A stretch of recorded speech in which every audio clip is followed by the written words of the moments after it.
Buenos Muy días, bien, hermano. hermanos, que Dios les bendiga. Es un gusto para nosotros como Presbiterio de Chihuahua poder reunirnos con ustedes en este tiempo, con esta serie de diferentes conferencias que están enriqueciendo el ministerio pastoral de cada uno de nosotros.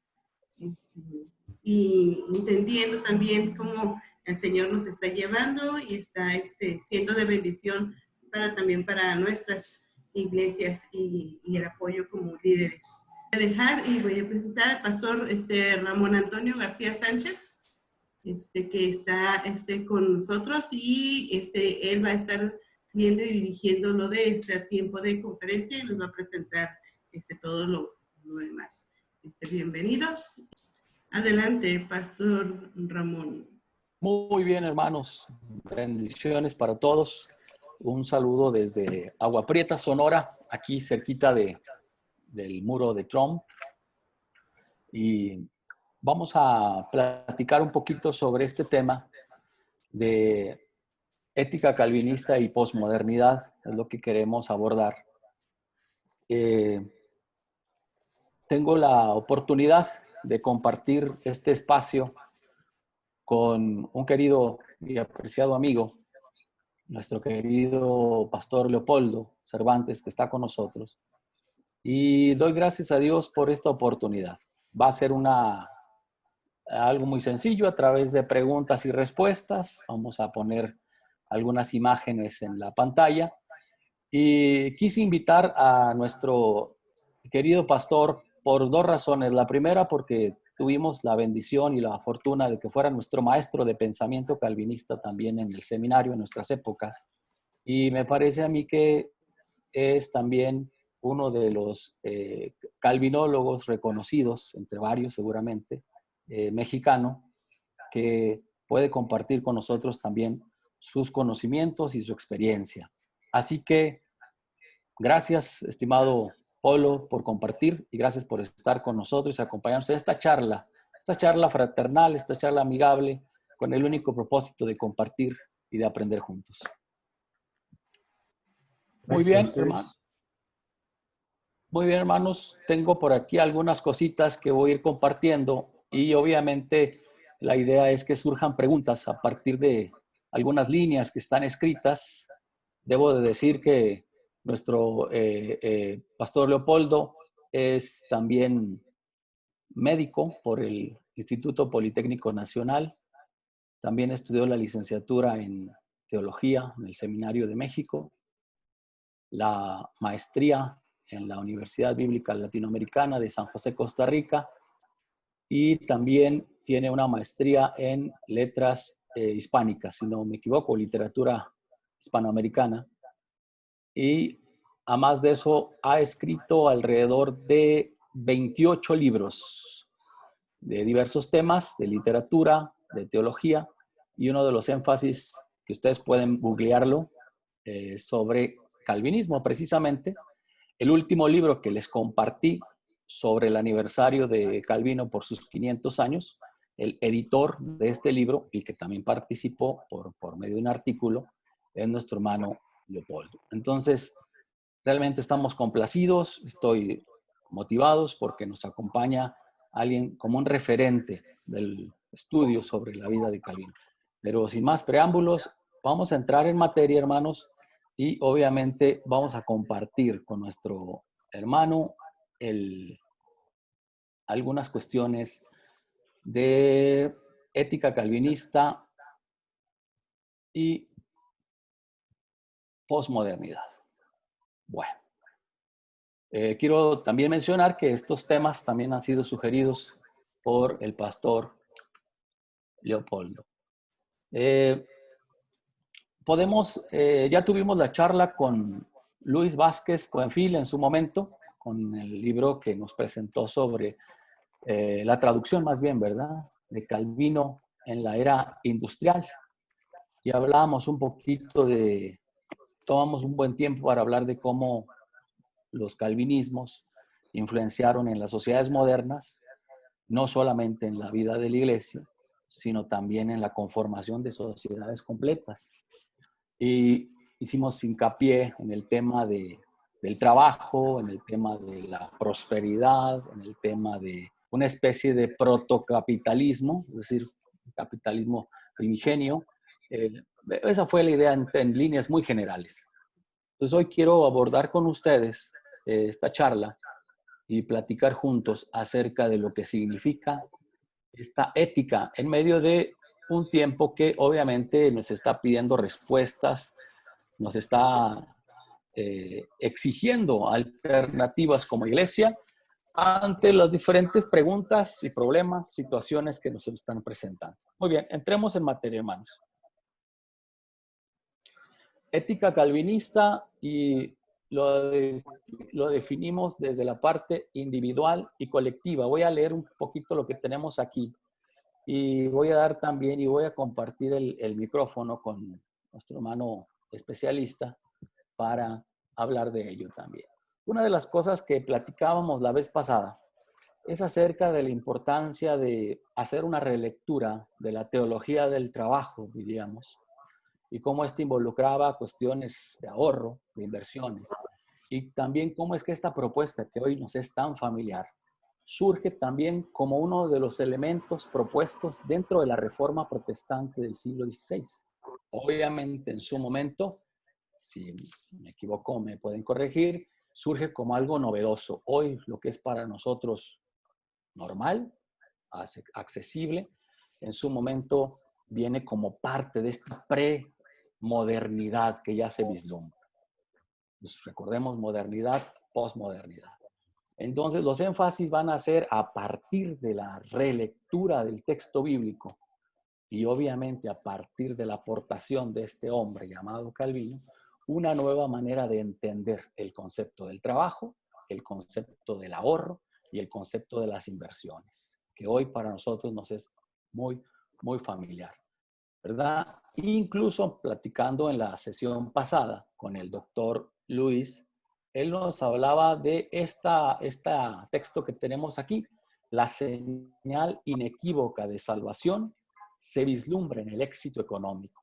No es que Calvino expresamente hubiera escrito esto, pero en cabezas menos teológicas que las suyas, no podían tomar sus palabras sino aquel rumbo. Calvino escribía con sincera acentuación teológica acerca del trabajo, de la remuneración y de las bendiciones de la vida. Más en los oídos de los pacíficos e interesados burgueses ginebrinos, las palabras del maestro Severísimo, como fue también conocido, alcanzaban resonancia de porcentajes y de ganancias. Y aquí quiero hacer un alto para pedirle al pastor Leopoldo, como también conocedor y experto en el tema de Calvino, si está todavía por aquí. Sí. Gracias, pastor.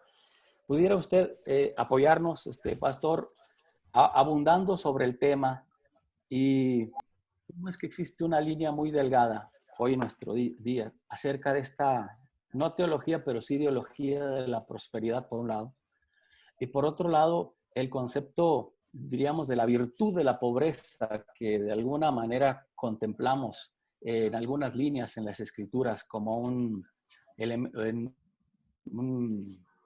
punto hermenéutico importante? Bueno, yo reaccionaría inicialmente ante esto que se acaba de plantear en este primer punto sobre la ética calvinista individual y colectiva. Tendría que insistir, tal como seguramente ya se comenzó a discutir con Luis Vázquez, el hecho de que estamos delante de un conjunto de consecuencias de la doctrina cristiana que entran en el campo de la ética social. Justo cuando se pone acá el énfasis doble de lo individual y lo colectivo, en nuestro medio siempre tenemos el problema del individualismo y consideramos en ocasiones, en la iglesia y en la parte bíblica y doctrinal, consideramos, y se oye en el lenguaje, incluso de las predicaciones, se habla del creyente, del joven cristiano, de una manera muy, muy separada y muy individualizada, y se supone o se acepta, no se discute mucho, no hay mucha oposición a que ese lenguaje individualista procede justamente de la reforma o de las reformas del siglo XX, en el hecho de que al momento de las reformas en el siglo XVI mismo hubo una preocupación por la salvación. Inicialmente la preocupación o el terror que había por el riesgo de no ser salvos era un terror. Cuando Lutero especificó la parte individual de la fe, subrayó la justificación por la fe de cada persona, efectivamente destacó la parte individual, pero nunca se perdió, y la reforma, los demás reformadores y las demás tendencias de la reforma, y especialmente la reformada, nunca olvidaron el aspecto colectivo, y por eso ahora tenemos que hablar de una ética, por un lado individual, pero también de una ética social. Y lo vuelvo a repetir, en nuestro medio subrayamos más la ética individual, ser puros, ser rectos, ser obedientes por separado, como personas, como individuos, lo cual está bien, pero la ética social es un campo en que desde el siglo XVI, como bien Luis Vázquez lo expone, siguiendo al autor que él tradujo, que es André Bieler, a quien seguimos recomendando muchísimo en su lectura, se destacó justamente la preocupación social que hubo en Ginebra y en las demás ciudades donde se desarrolló la teología reformada y las iglesias reformadas para los cuidados y para la atención a las personas más necesitadas de la sociedad. Entonces, en ese terreno es donde se aplicó, y en otros más, esta cuestión de la ética social. Por eso aquí, ahorita que leo esto de que no es que Calvino expresamente hubiera escrito eso, en este caso, digo, la primera frase que aparece evidentemente no la planteó así, de que la señal inequívoca de salvación se vislumbraba en el éxito económico. Era una consecuencia, algunos dicen que directa, otros dicen que indirecta, en relación con la ética individual. Por ejemplo, lo que se pone ahí también en la primera balita arriba, trabajo, ahorro, inversiones. Quizá más en las dos primeras partes, el trabajo como algo individual, pero también como algo colectivo, el ahorro como algo individual, como lo hemos subrayado nosotros en las iglesias, pero también el ahorro como algo colectivo, para que ese ahorro de la sociedad, esos recursos que acopia la sociedad, que reúne la sociedad, puedan servir para el beneficio de aquellos y aquellas más desfavorecidos, y entonces poder practicar la ética social. Entonces sí me parece que eso hay que destacarlo muchísimo. Justamente en uno de los documentos que aparece en las dos ediciones de la antología que hemos hecho de Juan Calvino, cuando fueron los 500 años de su nacimiento en 2009, y el año pasado en que se volvió a reeditar, se volvió a editar esa antología, hay varios ensayos que tienen que ver justamente con la ética individual por una parte, pero también con la ética social, ¿no? Entonces, en el terreno específico de la teología de manera general, no solamente actual, sino de manera amplia, hay que subrayar que estamos delante de un asunto relacionado con la ética teológica en el terreno de lo social. Entonces, eso es el campo en el que estamos moviéndonos acá. Bien. Entonces diríamos dos cosas. La primera, que el concepto de lo comunitario no es propio de las nuevas teologías latinoamericanas, sino que ya era un concepto y una idea que tenemos nosotros como parte de los fundamentos de la Reforma y de la cual somos herederos. Porque incluso, y aquí a mí me gustaría remitirme, no sé si Luis lo habrá hecho, pero yo lo voy a hacer, y si se repite creo que no es inútil.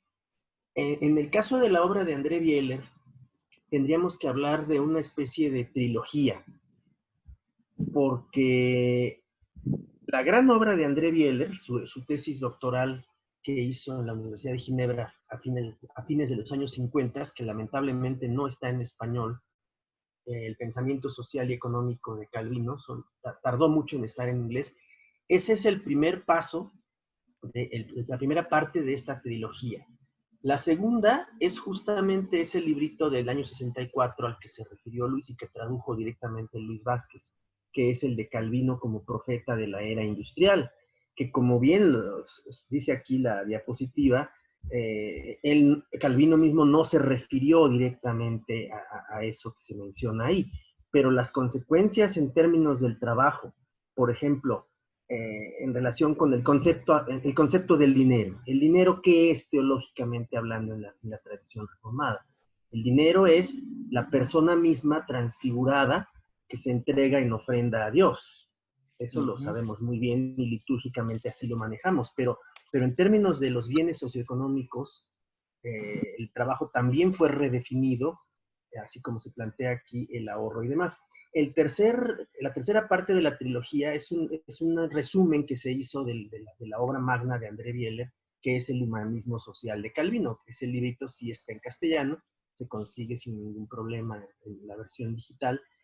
Y ese resumen muestra justamente, en los capítulos breves por separado, va mostrando esas diferentes secciones que tienen que ver con esa ética social. Entonces a mí sí me gustaría destacar esa trilogía, porque se puede y se debe seguir aprovechando para complementar justo lo que ahorita tú acabas de decir, hermano, el hecho de que a veces se confunde el interés por la erradicación de la pobreza, por ejemplo. Hoy que estamos en el día del informe presidencial, particularmente, ¿no? Ha coincidido, ¿no?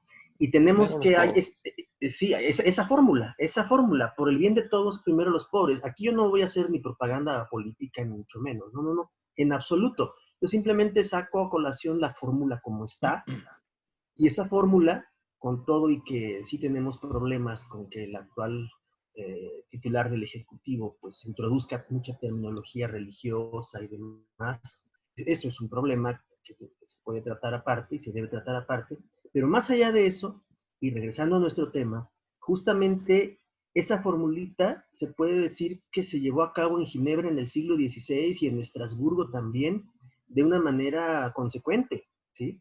Particularmente en Ginebra, como ya lo debió haber explicado Luis, el surgimiento del hospital, que no era un hospital solo para atender personas enfermas, sino un centro asistencial para personas necesitadas, niños de la calle, viudas y demás, gente desempleada, pues ese ahorro social se convertía, y ahí se aplica la tercera palabra que vemos ahí en la diapositiva, eso se convertía en una inversión, pero evidentemente no era una inversión lucrativa, era el gasto social, como se dice hoy en nuestro tiempo, y creo que no deberíamos seguir pensando que las preocupaciones sociales de la ética cristiana, para decirlo en una fórmula más redonda, surgieron apenas en el siglo pasado, en la década de los 60. Esto no es así. Entonces la ética calvinista, para terminar esta parte, tiene esos dos aspectos. Tiene la parte individual y la parte social, que es la que a mí me gustaría que se destaque más. No porque la otra no sea importante, se puede mencionar, y de hecho yo voy a agregar una cosa al rato, si es posible, una recomendación que les voy a dar de un texto donde aparece un resumen sobre lo que estamos mencionando. Y esto es muy interesante, Pastor, porque finalmente en esta sociedad posmoderna el dinero ha tomado un lugar muy importante, incluso en nuestros discursos, en nuestros énfasis.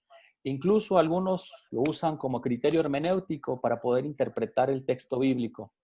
Entonces, la visión que tiene Calvino, Pastor, sobre el dinero, me gustó mucho la frase donde usted dice que es la transfiguración, sí, ¿verdad? O transpersonalización a través de la ofrenda dominical en la liturgia, pero también en la cuestión de la inversión social o este humanismo, esta parte humana, que no es nuevo. Pensamos que es nuevo, pensamos que es algo de ni siquiera del siglo pasado, sino de mediados del siglo antepasado, sino de mediados del siglo pasado.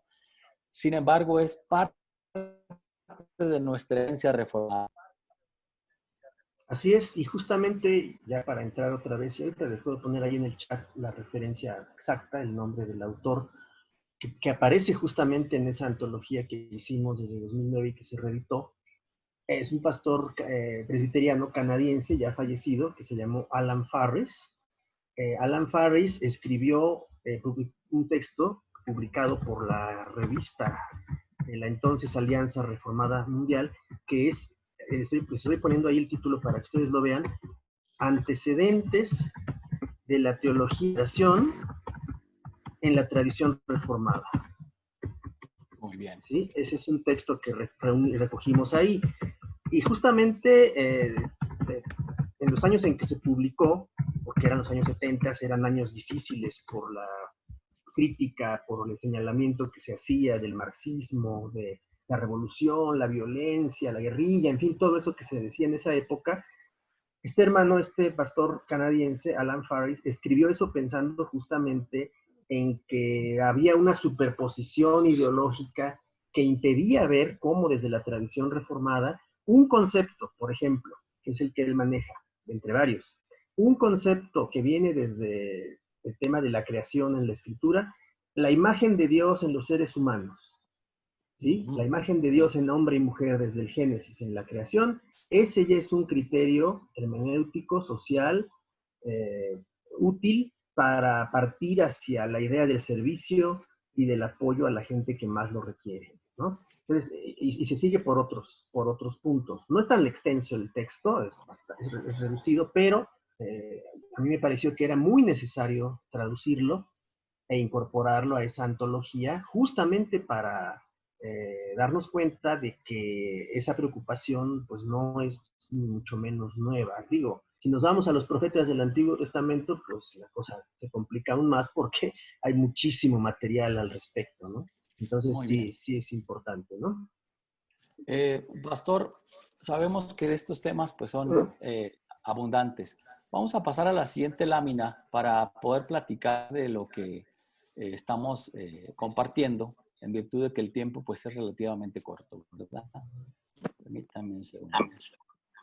Uno de los temas, hermano, que tiene que ver con la parte histórica, diríamos tradicional, que nos define como reformados presbiterianos, es la doctrina de la predestinación, de la cual solamente la mencionamos quizás en una actitud un tanto reduccionista, que a veces no es nuestra intención, sino que son simplemente los elementos que tenemos. Y reducimos la predestinación a una cuestión meramente o solamente soteriológica y perdemos de vista otros aspectos, como dice el título, que amablemente me compartió, predestinación y vocación. Esta unión que no podemos separar porque entonces tendríamos ahí un conflicto a la hora de interpretar lo que realmente Calvino quiso compartir en su contexto. Y dice por ahí la definición que encontré, el hombre se salva o condena, que esto es lo que enseñamos, ¿verdad? Por expresa decisión divina, porque como escribe Calvino, todos naturalmente tenemos una misma enfermedad. Solo convalecen aquellos que place al Señor. Los otros, los cuales Él por su justo juicio desamparará, vanse corrompiendo hasta tanto que del todo se consumen. El destino humano viene conformado por la predestinación y por el principio del señorío de Dios. Esto es la voluntad sobrenatural, a partir de la congénita perversidad. Admitió la caída, tal como aconteció con el primer hombre que fue abandonado por Dios, a la propia naturaleza pecadora, a la inestabilidad del ánimo quebradizo. La naturaleza es mala, corrupta, está hecha de hierros y por eso sus acciones han de ser también inicuas y pecaminosas. Esto obviamente lo sabemos de sobra y lo predicamos, lo matizamos por supuesto. Sin embargo, es muy importante dimensionar el concepto, ampliarlo para entender los aspectos teológicos desde esta perspectiva ética y sobre todo en el contexto del reino de Dios. ¿Qué nos podría usted aportar al respecto? Primero me gustaría recordar dos de las cuestiones que aparecen directamente en la institución de la religión cristiana sobre el tema mismo de la predestinación. Gracias.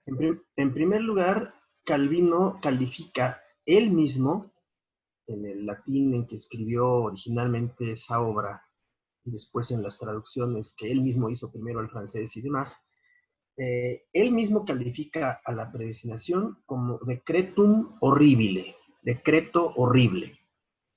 ¿Por qué? Porque si uno se abisma y se deja ir, digamos, en la línea de lo que las profundidades de esa doctrina contiene, de esa realidad metafísica, metaantropológica, metahumana tan grande que tiene, pues sí, se corre el riesgo de caer en exageraciones, en temores, en una actitud un tanto vamos a decir, de duda sobre si realmente uno es predestinado o no. Es lo primero que llama mucho la atención, ¿no? A mucha gente le ha llamado, los estudiosos de Calvino, les ha llamado la atención que él califique así a la doctrina de la predestinación. Pero en segundo lugar está el otro aspecto que aquí está enunciado de manera básica, aunque no aparece textual, el asunto de la doble predestinación. ¿Sí? La predestinación es, unos están predestinados para la redención, para la salvación, para el encuentro definitivo y eterno con Dios, y otros para todo lo contrario, ¿no? Entonces, esos dos componentes dentro de la anunciación misma que hace o que hizo el propio Calvino, porque yo vuelvo a repetir aquí lo que seguramente expuso Luis Vázquez en el sentido de que lo calviniano pues es lo que directamente dijo Calvino, y lo calvinista es lo que los sucesores dijeron y desarrollaron, a veces hasta a contracorriente de lo que el propio Calvino había dicho o escrito. Aquí es donde yo me voy a permitir, y lo voy a hacer ahora mismo, me voy a permitir leer una partecita muy rápida, porque tiene que ver con, les voy a dar la referencia directa, porque en la edición mexicana que hay de la ética protestante y el espíritu del capitalismo de Max Weber, en la edición mexicana hay un prólogo que escribió un politólogo mexicano del Colegio de México, Francisco Gil Villegas, que es el prólogo a la mexicana, donde él trabajó justamente, a diferencia de Weber, hizo la distinción entre lo que pensaba Calvino como tal y lo que sus sucesores, y especialmente los autores y redactores de la Confesión de Fe de Westminster, desarrollaron posteriormente. Él se hace una pregunta que es absolutamente clara. ¿Cómo interpretaba el mundo el tipo ideal del calvinista puritano del siglo XVII? Pues ya no es ya no es el reformado ni francés ni suizo de la época del siglo XVI. La Confesión de Fe de Westminster es siglo XVII, y afirma la predestinación, la promueve, la enseña ampliamente, pero hay otros elementos que aparecen ahí. Entonces es justo ahí donde la predestinación efectivamente va a aparecer como uno de los signos de que se tiene verdaderamente el camino de la salvación. Y una de las frases que utiliza ahí, bueno, son dos, y las voy a leer muy rápido y a comentar para no gastar tanto tiempo. Dice: ¿cuáles son las señales externas que nos identificarían como predestinados realmente? Dice: debemos trabajar en este mundo tanto para aliviar la angustia de nuestra posible condena, como para que los frutos de nuestro trabajo sirvan de ofrenda para glorificar al Señor. No tenemos ningún tipo de contacto místico con Dios, porque Él es todo pureza y nosotros somos inmundos. Y me voy a permitir copiarlo en el chat para que todo lo tenga aquí a la vista y lo podamos leer más rápido y comentarlo para que ustedes lo vean. Aquí ya se los puse. Muchas gracias. Ahí está en el chat. Dice: no podemos tener ningún contacto de ese tipo con Dios, porque Él es toda pureza, todo pureza, nosotros somos inmundos y no podemos hacer ni siquiera nada mágico, como piensa el catolicismo, de que con la Eucaristía, rituales mágicos, ni componendas de contador, como si pudiéramos comprar la salvación por partida doble de nuestros pecados y su absolución mediante sacramentos, a semejanza de cómo resuelve mágicamente tal problema el catolicismo. Entonces es ahí donde aparece lo intramundano de nuestra vida, de nuestra respuesta que hemos de dar. Y la conclusión, el cierre de esta cita, que también se los voy a pegar ahí para que lo tengan, es bastante claro y bastante directo. Dice: lo que sucede, lo que va a pasar con nosotros es que nuestra conducta debe ser, uno, trabajar mucho. En primerísimo lugar, trabajar mucho.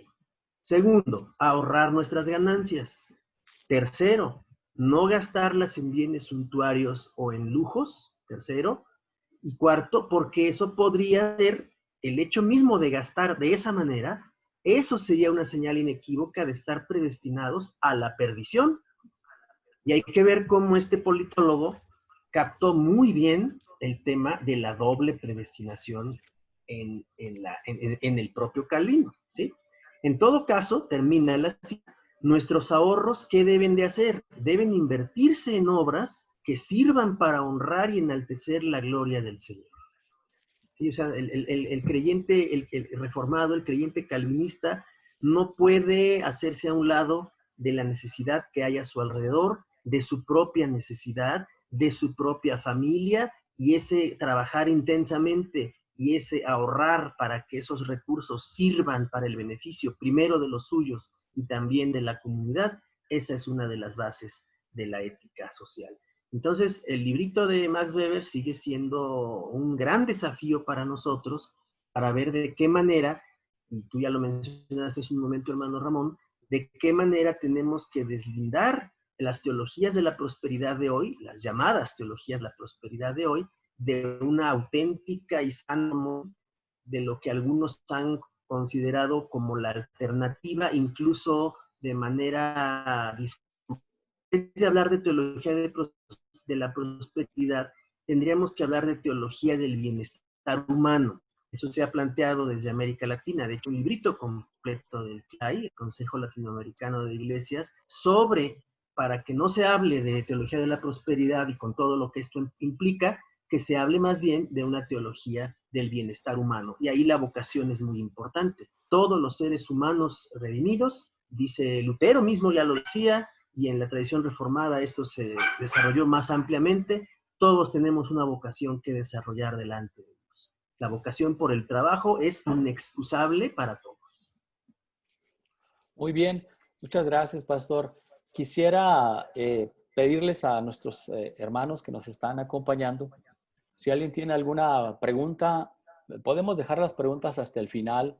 Es también una forma muy práctica, pero no me gustaría que se perdiera la idea. Así que, hermanos, si tienen alguna pregunta, nos lo pueden mandar por el chat para compartirla y poderle dar cauce si hubiera esa necesidad, ¿verdad? Por ahí el pastor nos está compartiendo algunos textos, libros que podemos conseguir. Algunos probablemente estén en PDF, se puede accesar a ellos, ¿verdad? Y bueno, le piden aquí, por favor, que pueda colocar la última cita que hizo el pastor Sergio Desiderio.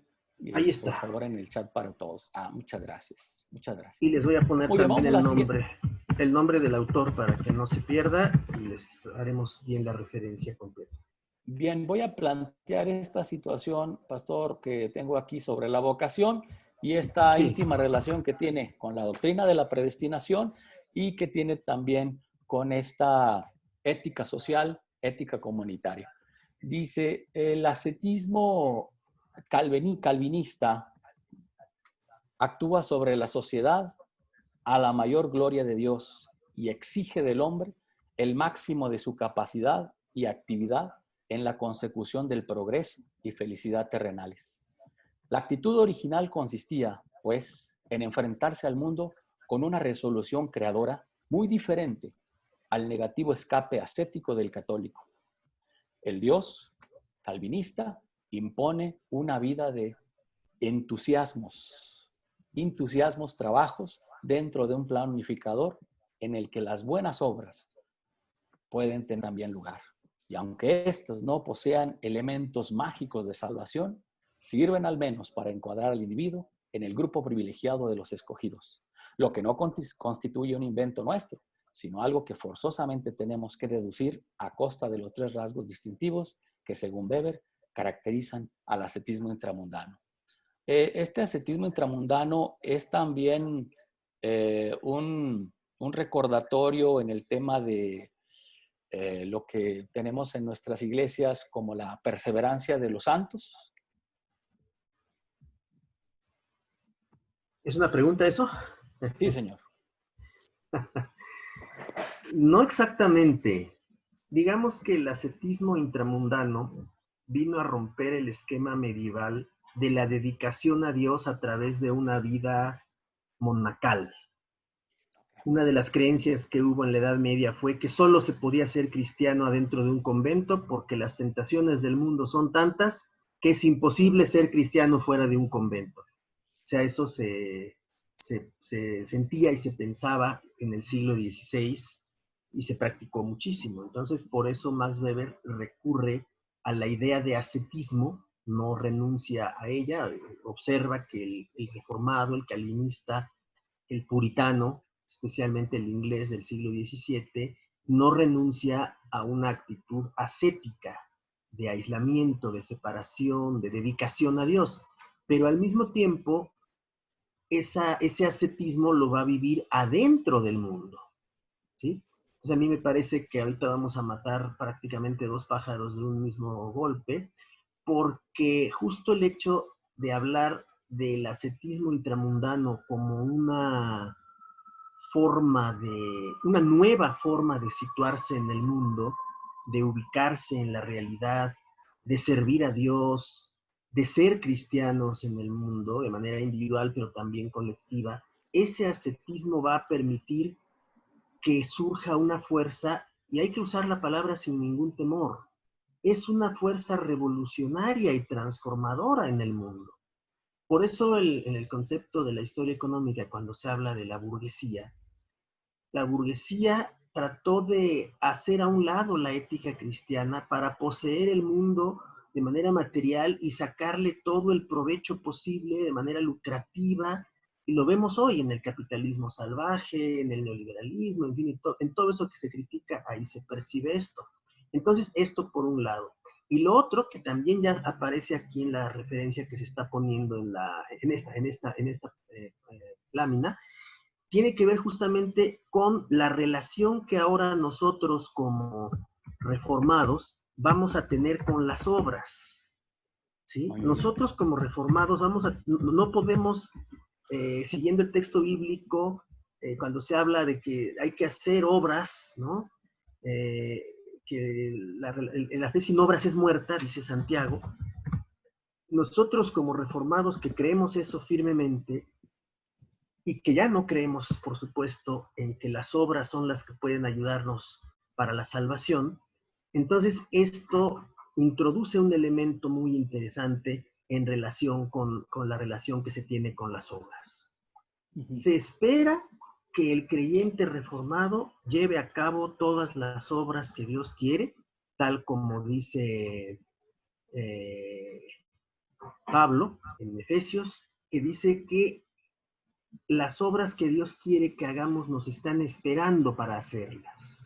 Está preparado de antemano. Preparados de antemano para hacer buenas obras.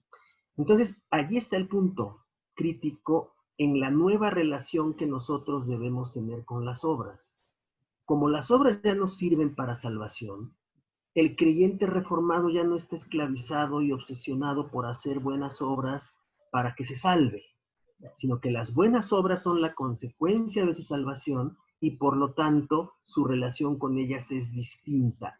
Hay una fórmula, y también les voy a poner aquí el nombre del autor, porque este autor escribió desde México, y al escribir desde México, no era mexicano de origen, era español, vino con el exilio español. Ahí estoy poniendo el nombre, porque luego sí, ciertamente no le vi el enter hace rato en la otra cita. Juan A. Ortega y Medina, en el año 1952, publicó en México, escribió en México su tesis de licenciatura en la UNAM, que llevaba por título Reforma y Modernidad. Sí, fue su tesis de licenciatura en la UNAM. No se publicó de manera inmediata, no se hizo rápido la publicación, tardó en aparecer, pero una de las cosas que él expone ahí es la manera distinta en que el católico romano y el reformado, la persona católica romana y la persona reformada, se relacionan con las obras. Y lo dice en una fórmula muy bonita que también les vamos a enviar para que la tengan. El católico tiene una relación con el presente que lo angustia y lo hace padecer para el futuro, en cuanto a su salvación eterna, el católico. Como piensa que las obras lo ayudan para salvarse, está obsesionado y preocupado, atormentado por hacerlas. El reformado no. El reformado sabe que las obras no sirven para salvarse y por lo tanto las va a producir de una manera natural, espontánea, incluso alegre y agradecida. Entonces, la relación que va a tener el ser humano con las personas, con la vida, con la realidad, va a ser diferente porque las obras ya no influyen de manera determinante para su salvación. Eso se escribió en los años 50 aquí en México, en relación con las obras, las buenas obras, las obras y la fe, la justificación por la fe, la superación de las obras como medio de salvación. Hay algunas preguntas antes de continuar que están surgiendo aquí, pastor. Y sé que la respuesta puede ser muy puntual para aprovechar el tiempo. Pregunta el pastor Gamaliel, ¿qué tanto la predestinación se desconfigura con los dogmatismos y la escolástica protestante fundamentalista a tal grado que desvincula la gracia con la realidad humana, una gracia vista solo en el más allá y como escape de la responsabilidad cotidiana? Usted, pastor, tiene ahí la pregunta, es para todos, la puede también releer. Bueno, tiene Sí, mucho porque... que ver con lo que acabo de decir, con lo que Ortega y Medina escribió en relación con este asunto. Yo no estoy tan seguro de que el escolasticismo protestante haya desvinculado la gracia de lo que la predestinación es como una realidad de salvación para las personas. No estoy tan seguro. Habría que ver y habría que checar el tema para no errarle, pero ciertamente, y ese fue otro término que usó nuestro hermano Gamaliel, está el riesgo del fundamentalismo. Yo vería el riesgo en relación con la predestinación en el hecho de que se exponga esta doctrina no como una realidad dinámica, aunque sabemos que es un decreto de Dios y en ese sentido es inapelable, es indiscutible y no se puede cuestionar, siendo un decreto de Dios en ese sentido, tiene que pasar por el filtro de lo que dice el Nuevo Testamento en la carta de Juan.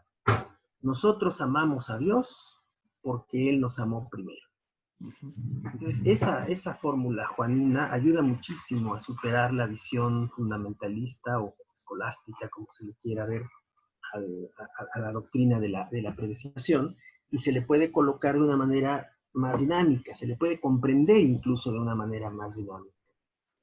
Por eso creo que sí debe de ser recuperada, debe de ser releída, debe de ser rescatada de ese corsé, de esa camisa de fuerza dogmática con que a veces se expone, para que tenga el efecto positivo, práctico, incluso energizante de la vida cristiana que a veces lamentablemente se ha perdido.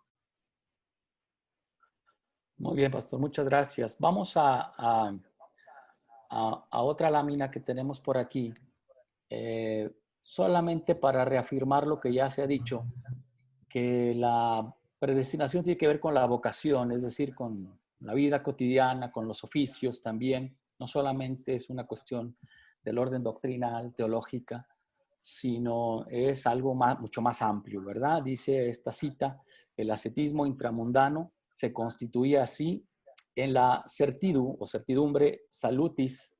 Es una vocación, un llamamiento íntimo u ocupación diligente tanto más segura cuanto más fines materiales produjera. Los oficios y profesiones se dignifican. La antigua división que los calificaba de viles o nobles pierde su tremenda eficacia. Y aquí viene una cita textual, si notan ustedes que aparece en español un poco diferente, es una cita textual de Calvino o de la institución. De aquí nacerá una singular consolación, que no habrá ya ninguna tan sucia ni tan vil profesión, la cual no resplandezca delante de Dios, no sea muy preciada, con tal que nosotros sirvamos con ella nuestra vocación, ¿verdad? Es hablando con el español de Cipriano de Valera, corríjame, pastor, si esto es así, para poderlo entender mejor y para entender que la predestinación tiene que ver con la cuestión vocacional también. Sí, en efecto. Aquí voy a hacer dos cosas en el chat. En primer lugar, voy a poner la referencia que citaba hace un momento de Ortega y Medina. Le voy a poner sus comillas correspondientes para que veamos cómo está la idea completa de este autor hispano-mexicano, que dice así: el católico posee la libertad trascendental. Ahí está, ya la puse. El católico posee la libertad trascendental,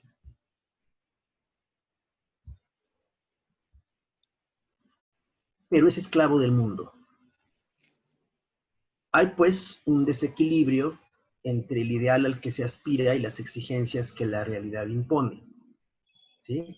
El mundo es cambiante, los vaivenes, las dudas, en fin. El calvinista, por contra, es esclavo de la trascendentalidad. Está sometido a lo que la vida eterna le produce. Casi ya vive en el más allá de la salvación, pero sigue viviendo en el mundo. Y entonces, gracias a su vivir intramundano y activo en este mundo, puede, y aquí hay un verbo un poquito extraño que podríamos explicar, puede manumitirse, puede excusarse, puede liberarse del yugo predestinatorio, que es una frase también muy buena. El yugo predestinatorio. ¿Qué se espera del predestinado? Eso es un yugo, eso es una carga. Si no produce cosas buenas el predestinado y que afirma que lo es, está poniendo en duda visiblemente su predestinación. Y termina, de parecida manera, bien pudiera el protestantismo haber hecho del hombre un siervo de la allendidad, de lo allende, del más allá, del futuro, de lo eterno, pero un amo y señor de la aquendidad. Ciertamente estas palabras luego no son tan utilizadas, lo de allende este mundo, lo de aquende, ¿no? Entonces, esa es una gran diferencia que hay en la existencia y que tiene mucho que ver con la cita tan buena que se puso acá acerca de que no hay profesiones viles, no hay nada sucio, no hay nada despreciable. Todo puede resplandecer delante de Dios, como termina la cita, con tal que nosotros sirvamos con ella nuestra vocación. Ese es el sentido. Y de hecho, para cerrar el tema, bueno, la parte de este tema, hay que recordar la palabrita alemana que utilizó Lutero continuamente, especialmente en uno de los documentos del siglo, del año 1520, que por cierto está cumpliendo 500 años ese paquete de documentos. La palabra Beruf es la que significa vocación, ¿sí? Que en nuestro medio casi siempre la usamos como llamamiento, pero nadie dice, el Señor me llamó para ser un gran arquitecto, ¿verdad? Nadie lo dice así. Siempre se dice, el Señor me llamó para ser evangelista, misionero, pastor, etc. No, el llamamiento, la vocación, vista como llamamiento de Dios, aplica para todas las profesiones y los oficios que hay en el mundo. Esa es la visión calvinista que procede de una buena interpretación de esta tradición nuestra. Muy bien, muchas gracias, pastor. Vamos a entrar, ya está cercanos al final, en el tema que propusimos, que era calvinismo y posmodernidad. Y quisimos platicar sobre estas lecturas actuales. Quise definir, según lo marca el Internet, qué es la posmodernidad. Y finalmente somos nosotros también una iglesia posmoderna, cristianos posmodernos, aunque la etiqueta puede pesar o puede confundir. Pero finalmente estamos en un tiempo. La posmodernidad como movimiento artístico incorpora las corrientes vanguardistas anteriores en una estética actual que refleja el caos generado por la revolución de la información y las tecnologías en que vivimos hoy. Como corriente filosófica, la posmodernidad busca nuevas formas de pensamiento centrados en el crecimiento del individuo a través del uso de la tecnología. Se caracteriza por criticar las corrientes de pensamientos antiguos que son considerados anticuados, como el positivismo y racionalismo. Y quise poner esta nota, hermanos y pastor, precisamente porque y con eso empezamos, cómo es que el individualismo, no la individualidad, sino el individualismo, está afectando mucho nuestra manera de ser iglesia, nuestra manera de interpretar el texto bíblico, nuestra manera de vivir en la sociedad, nuestra manera de entender el reino de Dios desde la perspectiva de Calvino. Pastor, ¿pudiera usted abonar o abundar más sobre esto? Pues veo que solo quedan 5 minutos para la 1 y el tiempo pues era muy reducido. Yo diría cuando menos tres cosas así, muy rápidas. En primer lugar, no hay que satanizar a la posmodernidad, primero que nada. Tiene una de sus raíces, que sería la segunda cosa que quiero agregar. En la posmodernidad han entrado en crisis todos los grandes relatos fundadores de la civilización cristiana. Cuando decimos relatos, o como dicen los teóricos de la modernidad, los metarrelatos, ¿sí? Uno de los grandes metarrelatos, por supuesto, que es la Biblia. La Biblia, la lectura, relectura e interpretación de la misma está en crisis desde el siglo XVII, XVIII. Eso ya lo venimos arrastrando desde la modernidad. Entonces, ahí hay un problema grave, serio para nuestra visión de lo que debe ser la Biblia para nosotros hoy. La lectura de la Biblia está desgastada.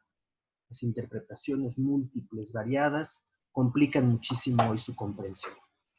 El otro aspecto tiene que ver justamente con la pluralidad y la tolerancia a la que todo esto nos llama, pero al mismo tiempo que deberíamos comprender mejor y vivir mejor con pluralidad y con tolerancia a toda esta diversidad y esta pluralidad enorme de comprensiones de la vida y de la realidad, al mismo tiempo está el despertar de los fundamentalismos. ¿Por qué? Porque los fundamentalismos de alguna manera son un refugio para esa variedad, para esa disociación de sentidos, de significados, para esa pérdida de valores, como tanta gente se queja, porque una de las cosas que uno ve en México particularmente y en toda América Latina es la gran queja de las personas y de las familias. Ya no hay valores que respeten las personas. Entonces, ese es otro de los rostros de la posmodernidad.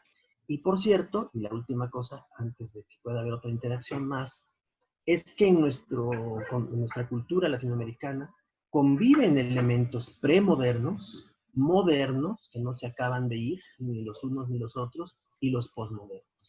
Eso que se mencionó al final sobre la tecnología, pues es lo más a flor de piel, es lo más continuo, es lo que está todo el tiempo acechándonos, ¿no? Y poder situarnos o poder acceder a la tecnología con cierta propiedad. Nosotros los que no crecimos, no nacimos ya en la época tal cual de la tecnología, pues tenemos que recurrir a las nuevas generaciones para que nos auxilien y nos pongan al día para poder lograr más o menos defendernos en esta jungla, ¿no? Entonces ahí conviven, lo premoderno convive y la religión es un elemento premoderno, la modernidad, y también hay elementos de la modernidad en lo religioso, y lo posmoderno, también hay elementos religiosos, como esto de los cultos y de las actividades en línea, pues esto ya es el rostro religioso de la posmodernidad que no hemos podido evitar y que nos ha alcanzado de una manera tan abrumadora para algunos. Bueno, Antes de que hay unas preguntas que quedaron aquí de Gamaliel sí, hermano. y también de Sergio. ¿Qué tanto la predestinación se desconfigura? ¿La puede leer? Porque yo tengo ruido. Esa de que se desconfigura, esa pregunta ya se leyó. Sí, Esa pregunta se leyó. leímos esa pregunta. Esa se Tenemos leyó. la parte final, hermanos, que es sobre la lectura de los neocalvinismos y teologías reformacionales. Ya no nos alcanzó el tiempo. Dejamos ahora la parte final, hermanos. Si alguien tiene alguna otra pregunta, vamos a ir contestando algunas que ya están aquí en el chat, hermanos, que van apareciendo, ¿verdad? Tenemos una pregunta del pastor, que ya adelantándose al tema. Bueno, antes del pastor Víctor Hugo de Los Cabos, dice, para una respuesta muy puntual, ¿cuál es el punto crucial de la ética calvinista que como iglesia hemos dejado de hacer y qué factores lo están impidiendo? Muy general, que podamos reducirla. Sí, enormemente abierta la pregunta, ¿no? ¿Cuál es el punto crucial? Yo tendría que disociar ahí, separarlo justo en esos planos de lo individual y lo colectivo. En lo individual, ciertamente, hemos caído en esas formas nuevas de individualismo que nos están complicando la existencia.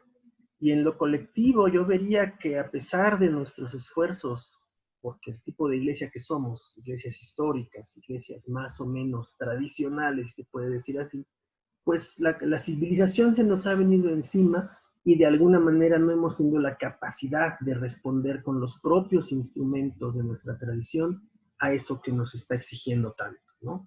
En términos específicamente de la promoción de la dignidad humana. Yo creo que no hemos promovido suficientemente la dignidad humana como algo de la ética, como algo verdaderamente propio y procedente de la enseñanza del Evangelio.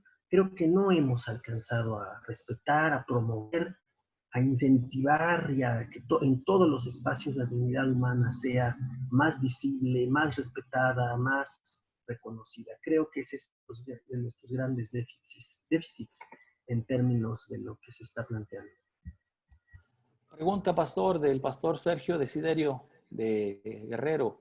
¿Los partidarios de la teología reformacional fundamentan la transformación de la sociedad a partir de una lectura sobre la necesidad imperiosa de las buenas obras y la transformación de la sociedad? Yo veo otra cosa más problemática en la teología reformacional y que impacta en lo que se está preguntando, pero no solo ahí. Uno de los problemas de la teología reformacional es que es una nueva forma de dispensacionalismo. ¿En qué sentido? Y con algo peor incluso que el dispensacionalismo, que es el ingrediente esotérico cuando se habla de las esferas, la soberanía de las esferas. Y cuando se quiere instaurar, porque así lo dice, por ejemplo, Adolfo García de la Hacienda, que muchos de ustedes conocen y han leído, cuando se quiere instaurar el reinado de Cristo a través del gobierno político asaltado y que se tengan que superar las tendencias, por ejemplo, del llamado socialismo sin comprenderlo, de las políticas sociales sin entenderlas bien y demás. Yo veo allí más bien el problema de lo reformacional. Por supuesto, también se menciona por ahí la influencia del pensamiento calvinista holandés tradicional, conservador. Sí, sí, todo eso está en juego. ¿Por qué? Porque hay espacios de las iglesias reformadas del llamado primer mundo, del mundo noratlántico, a las cuales esa teología les es funcional. Para nosotros no es funcional esa teología. Y no es funcional porque, por ejemplo, otro de los postulados de la teología reformacional, y hay un libro, por cierto, nuevo de René Padilla que retoma un poquito esa línea. Nosotros como iglesias ya debemos tener la capacidad de producir políticas públicas. No puede ser, ¿sí? No puede ser que la iglesia ahora esté pensando en recuperar el control, en recuperar la dirección de la sociedad, justo ahora a través de las políticas públicas. No, eso no es así. Entonces, por ahí se ven esos riesgos, esas complicaciones, ¿no? La teología reformacional es arrogante en el sentido de que pretende agrupar en sí misma, y solo en sí misma, la gran herencia reformada que es plural, que es múltiple, que está presente en muchas de las grandes tradiciones eclesiásticas, incluso geográficamente hablando, ¿no? Ese es uno de los problemas, entre varios más que hay en ese conjunto de pensamiento que hay. Muy bien, pastor. Vamos con las últimas preguntas, ya por el tiempo. ¿Qué pasa con el neocalvinismo y por qué se extiende tanto en México, particularmente en Chiapas y Guerrero?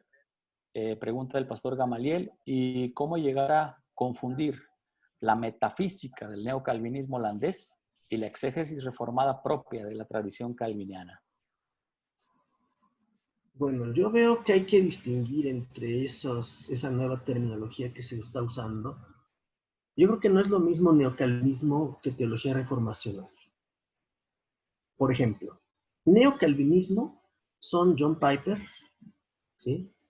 El otro señor de apellido Keller, y otros autores de esa línea, MacArthur, por ejemplo. MacArthur, Keller y el que mencioné primero, Piper. Eso es neocalvinismo.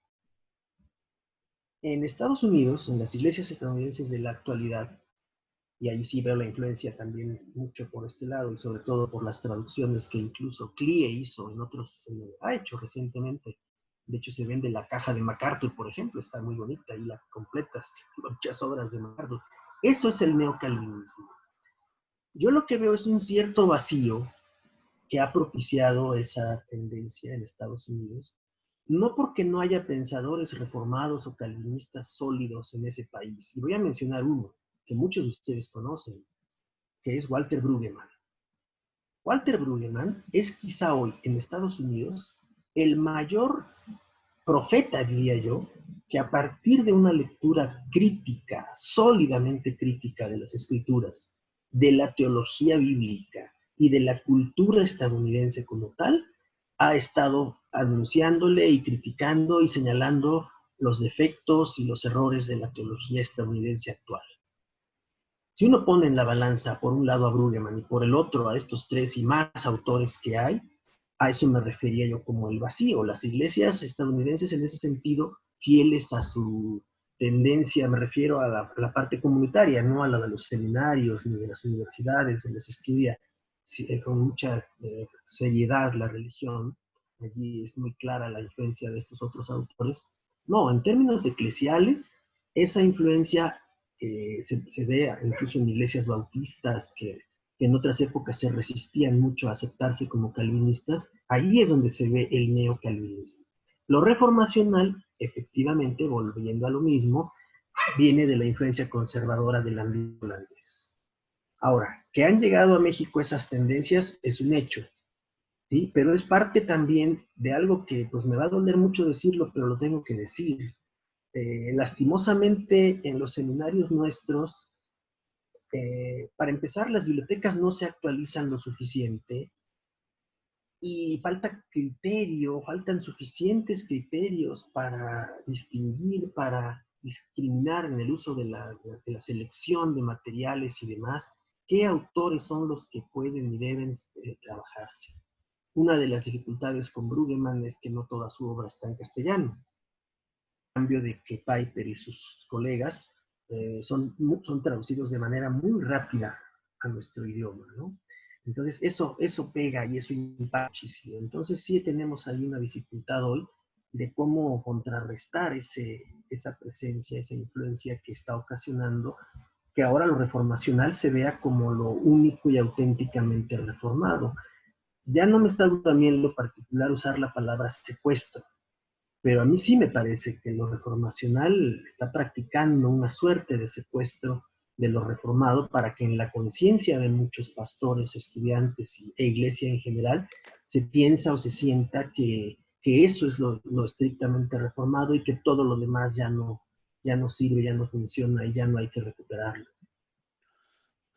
Es un tema muy interesante que todavía estamos en un debate amistoso, fraterno, pero que quizás debemos conocer más, y creo que serán temas que en un futuro tenemos el interés como pastores y como presbiterio ir abordando de manera muy respetuosa y con un ánimo de diálogo. Y quiero agradecer, hermanos, al pastor Leopoldo por las aportaciones. Sin duda son muy interesantes. Gracias, hermano. Sabemos que es también invitado frecuente de algunos programas de televisión donde se abordan temas de cuestiones religiosas, teológicas, sociales. Gracias por compartir con nosotros su tiempo.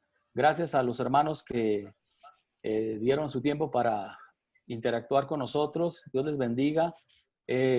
Fue algo que en un principio toqué la puerta del pastor para algunas sugerencias de algunos textos para organizar algo para presentarlo a ustedes. Y de aquí surgió la idea de hacer una especie como de entrevista. Espero que haya sido de bendición para todos. Y de antemano, muchas gracias. Pastor Isaac, ¿tiene usted algo que comentar? No, simplemente que es parte de, seguiremos con esta temática un poquito en el mes de octubre con el pastor Gamaliel Hernández, que estará hablando un poquito acerca de la teología reformada y algunas pistas en torno a estamos trabajando el tema para el mes de octubre. Quizá comentarles también que la próxima semana, a partir del 8, armamos un curso con Cristian Gómez y le pusimos ahí adivinación o profecía, creo se va a llamar en Es un curso de 4 sesiones para ver un poquito el tema de la profecía. Luego, para el mes de octubre, tendremos algo ahí con el pastor Gamaliel. Y en esa interfase esperamos tener también en ese periodo, posiblemente nos ayude el doctor Alfredo Tepox para que nos hable un poquito de traducciones de la Biblia y también en torno a la traducción de la Reina Valera contemporánea. Les invitamos, estarán por ahí las promocionales y bueno, gracias a Dios se han hecho esto sin costos y agradecemos al Presbiterio de Chihuahua y también al Sínodo del Noroeste que están participando en estos eventos y les invitamos a estos cursos. Son cursos de actualización ministerial, también para que los pastores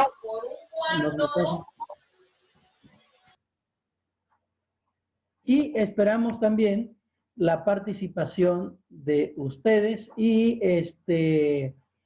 en su momento les haremos llegar también la información respectiva. Y muchas gracias al pastor Ramón, que fue el que guió en esta ocasión. Gracias a Leopoldo, que también estuvo con nosotros.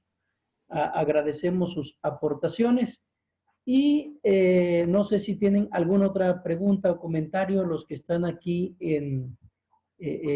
conectados con nosotros. Si no hay preguntas. Vamos a orar, hermanos. Gracias te damos, Dios, por tu amor, por tu misericordia. Gracias por esta oportunidad de aprender, de escuchar voces, Señor, que nos ayudan a ampliar nuestros conocimientos. Danos de tu gracia, de tu espíritu para seguir aprendiendo. Y sobre todo, como creyentes y como reformados, celebrar tu gloria en nuestro mundo. Lo pedimos en el nombre de Jesús. Amén. Amén.